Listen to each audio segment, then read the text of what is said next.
Hi. I wonder if you took your part in the round of applause that happened all over the world, and here in the UK as well, for the health workers and care workers and so on. I thought it was a wonderful moment. It actually, believe it or not, gave me a glimpse into revival. All of a sudden, these ignored people were acknowledged.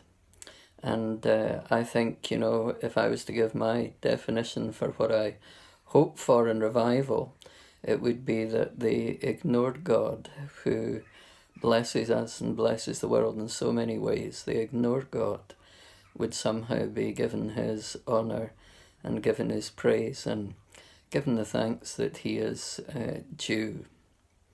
I've been reading the Psalms, and one of the things that came through in that round of applause was just the joy of people doing things together, doing something together.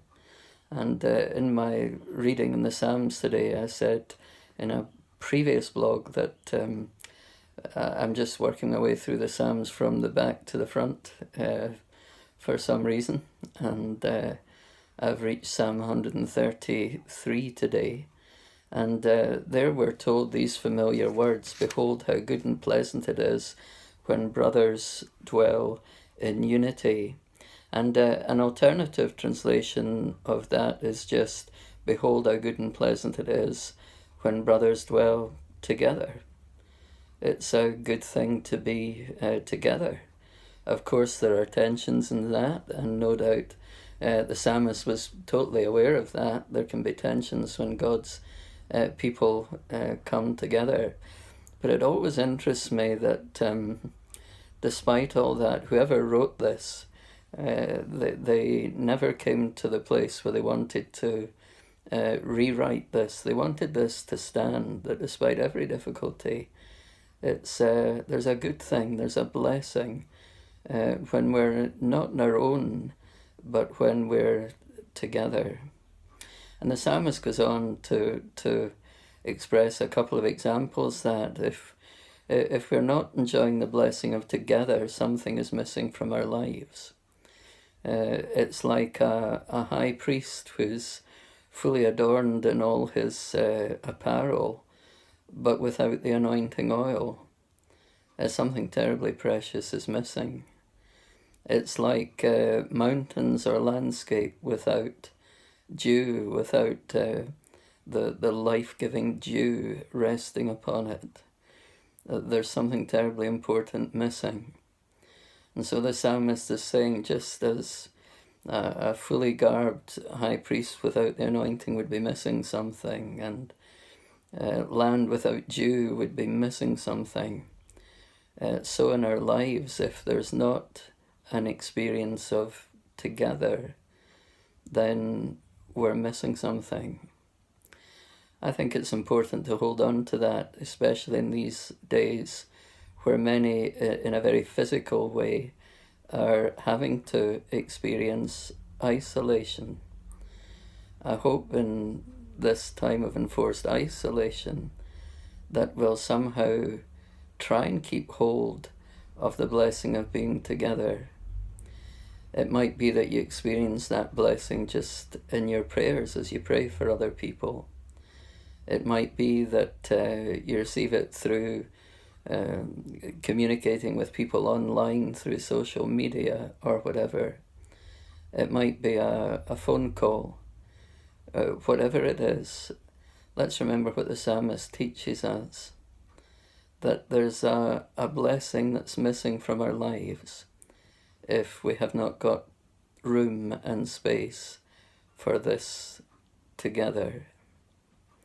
I wonder as well, as I'm speaking, could it be that prior to this even, I wonder if you somehow came to a place of being outside the fellowship of God's people.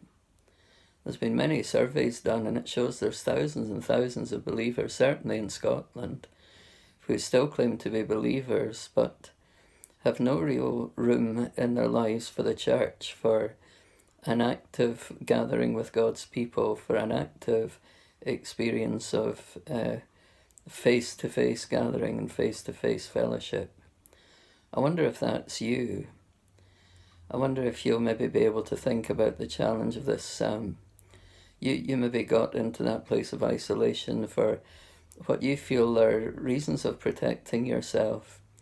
It might be, on the other hand, that you know you got there because of, well, I don't know, insulted pride or something like that. So you may feel you've got good reasons, or maybe you know you've not got such good reasons for missing out on this experience of together. Can I just ask you that you think about this psalm, and when all of this is over, whether it's your return to your old fellowship or seek a new fellowship, can you take hold of this? That if there's not room for the together part of being a Christian, then somehow you're missing out on a blessing. And just one final word. Quite often as a pastor over the years, people are almost afraid to voice the question, because in a way it sounds so childish perhaps, and they're worried just to come out with it, and they blurt it out. Namely, you know, my husband and my wife, we're both believers, and will we be together in heaven? Will we know each other in heaven? And I love where this psalm begins and where it ends. It begins, remember, behold how good and pleasant it is when brothers and sisters, the people of God, dwell together. And the blessing that the Lord commands in that togetherness is there the Lord has commanded the blessing.